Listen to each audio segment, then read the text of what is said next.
James Hart from Haida Gwaii. I'm a hereditary chief of Songhos Tostas, and I am also an artist. I guess I'd say an extension of Charlie's fingers in a sense, because he's my great-great-grandfather. Well, Charlie is Charles Edenshaw, and I call him Charlie, and I also call him Chinny Charlie, meaning grandfather Charlie. Chinny Charlie was born quite a way back, 1839, pasted out so that, you know, he was learning how to carve then in his younger years. And as he got a little older, I think he was like 22 or something when the smallpox hit, 1862. And he witnessed a horrific time of losing everybody.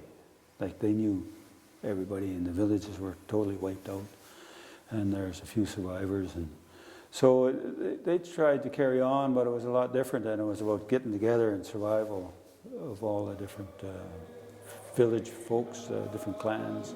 So things changed, and they started sticking us on reservations and stuff like this, and life started changing in a huge way.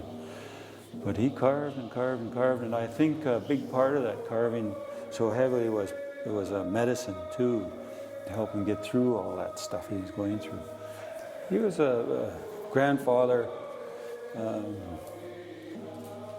a father, and they produced a lot of kids, but in the end only 4 sisters really survived, and they lived on to be elder folks with their big families.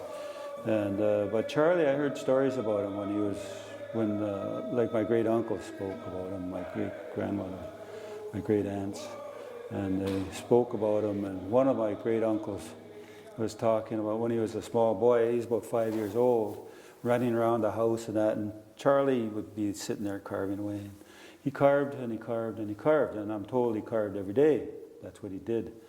And so he was running around the house, and he'd call him over, sit him on his lap, and he'd start carving with him on his lap. And he did that a few times, you know, and he says he was feeling bad because he said, oh, I was too young, I wasn't interested, and I'd jump up and go play again. And he'd finally, another time he'd call him back and sit him down again. And he did that a bunch of times, trying to get his interest, trying to get him focused on the work and get his interest. And he said, no, I wasn't interested. And he said, I just kept wanting to play. And he said, gee, I sure wish I paid attention, because I'd be a good carver now, you know. It was kind of funny to hear that story. One of the things he said in the past was he wished he could leave his hands to us. But he had. And there's a lot of descendants that are in the arts, weaving, doing beautiful weaving and then carving. Involved in the carving world. So it's nice to see that they're also carrying on with that integrity. So having it together, we had it together in Vancouver, BC, and it's more local to our area, and so that people can come and study and see them. And then now it's out here in the east at the National Art Gallery, so we're the people out east can have a look, and because it is worth coming to see and to study and realize what was done. But the thing about this is done by, most of it's done by one man. Right? You have the weaving was done by his wife, but the painting was done by him. And so, and it's kind of the tip of the iceberg.